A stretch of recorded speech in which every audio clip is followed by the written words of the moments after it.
റോഡിൻ്റെ ഇരുവശങ്ങളിലും കണ്ണാത്താ ദൂരത്തോളം പരന്നു കിടക്കുന്ന തേയിലത്തോട്ടങ്ങൾ, വടിനീളെയുള്ള കോടമഞ്ഞ് കാറ്റടിച്ച് വകഞ്ഞു മാറുമ്പോൾ ദൃശ്യമാകുന്ന കേരളത്തിലെ തന്നെ മനോഹരമായ റോഡുകളിലൊന്നായ മൂന്നാർ പൂപ്പാറ ഗ്യാപ്പ് റോഡ്.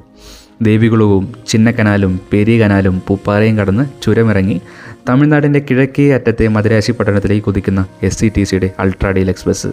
അതിൽ ചുരുങ്ങിയ നാളത്തെ വെക്കേഷൻ ഓർമ്മകളും നാടിൻ്റെയും വീടിൻ്റെയും സ്മരണകൾ അയവിറക്കി അങ്ങ് ബംഗാൾ ഉൾക്കടലിൻ്റെ തീരത്തെ തനിക്ക് വെട്ടിപ്പിടിക്കാനുള്ള സാമ്രാജ്യത്തെ സ്വപ്നം കണ്ടുകൊണ്ട് പിന്നിലെ എമർജൻസി എക്സിറ്റിൻ്റെ അടുത്തുള്ള സീറ്റിലിരുന്ന് തൻ്റെ ഗോപ്രോയിലും ഫോണിലും മാറി മാറി വീഡിയോ ഷൂട്ട് ചെയ്യുന്ന ഞാൻ.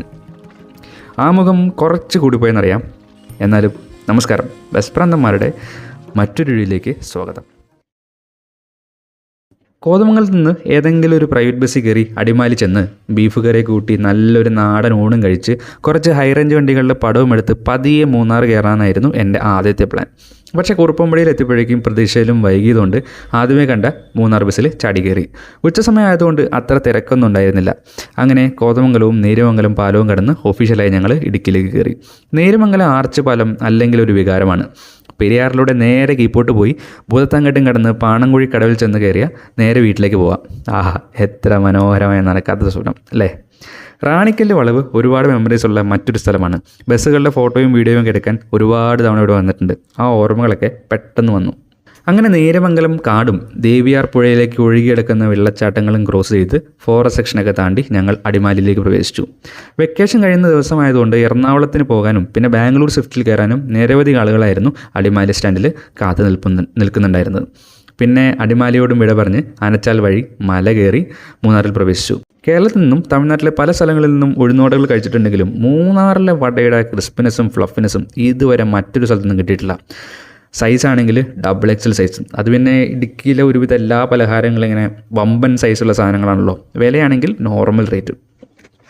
4 മണിയായപ്പോഴേക്കും മൂന്നാർ പോസ്റ്റ് ഓഫീസിൻ്റെ അടുത്തുള്ള ബസ് സ്റ്റോപ്പിൽ വണ്ടി വന്നു. 4:30 പുറപ്പെടുന്ന സമയം. മൂന്നാറിൽ നിന്ന് തന്നെ വണ്ടി ഫുള്ളായിരുന്നു. എങ്കിലും ഒരൊറ്റ മലയാളി പോലും വണ്ടിയിൽ ഉണ്ടായിരുന്നില്ല എന്നതാണ് കഥയിലെ ഒരു വിരോധാഭാസം. ആലുവയിൽ നിന്നും അല്ലെങ്കിൽ അങ്കമാലിയിൽ നിന്നും ട്രെയിനിന് പോകുന്നതാണ് ജോലി സ്ഥലത്തെത്താൻ ഏറ്റവും ഷോർട്ടസ്റ്റ് മാർഗ്ഗം. ചെന്നൈ സെൻട്രലിൽ എത്തുന്നതിന് മുമ്പുള്ള തിരുവള്ളൂർ റെയിൽവേ സ്റ്റേഷനിൽ നിന്നും കമ്പനി ക്വാർട്ടേഴ്സിലേക്ക് കഷ്ടി ഒരു അരമണിക്കൂർ ദൂരമേ ഉള്ളൂ. എന്നിരുന്നാലും ഓരോ യാത്രയും എങ്ങനെ വ്യത്യസ്തമാക്കാം എന്ന ചിന്തയിൽ നിന്നാണ് ഞാൻ ഈ കിഴക്കൻ മല വഴിയുള്ള റൂട്ടുകളൊക്കെ തിരഞ്ഞെടുക്കുന്നത്. കൂട്ടത്തിൽ കുറേ ബസ്സുകളും കാണാമല്ലോ. കേരളത്തിൽ ഇപ്പോഴത്തെ ഏറ്റവും മനോഹരമായ റോഡ് ഏതാണെന്ന് ചോദിച്ചാൽ ഞാൻ പറയും അത് മൂന്നാറിൽ നിന്നും ദേവികുളം വഴി പൂപ്പാറയ്ക്ക് നീളുന്ന ഹൈവേയുടെ ഈ ഒരു സ്ട്രെച്ചാണെന്ന്. പിന്നെ നമ്മുടെ കട്ടപ്പന കുട്ടിയാന റോഡും. ചുറ്റും തേയിലത്തോട്ടങ്ങൾ, മനോഹരമായി പണിത റോഡ്, ഫോഗ് ലാമ്പൊക്കെ ഇട്ട് മെല്ലെ പോകുന്ന വണ്ടികൾ, കൂട്ടിന് കോടയും ചെറുചാറ്റൽ മഴയും ഇളം കാറ്റും. അങ്ങനെ ലോക്കട്ടും ദേവികുളവും ചിന്നക്കനാലും പെരിയ കനാലും ആനയിറങ്ങൽ ഡാമും പൂപ്പാറയും കടന്ന് തേനി മലകൾ ഇറങ്ങി ഞാൻ ചെന്നൈയിലേക്ക് യാത്രയായി.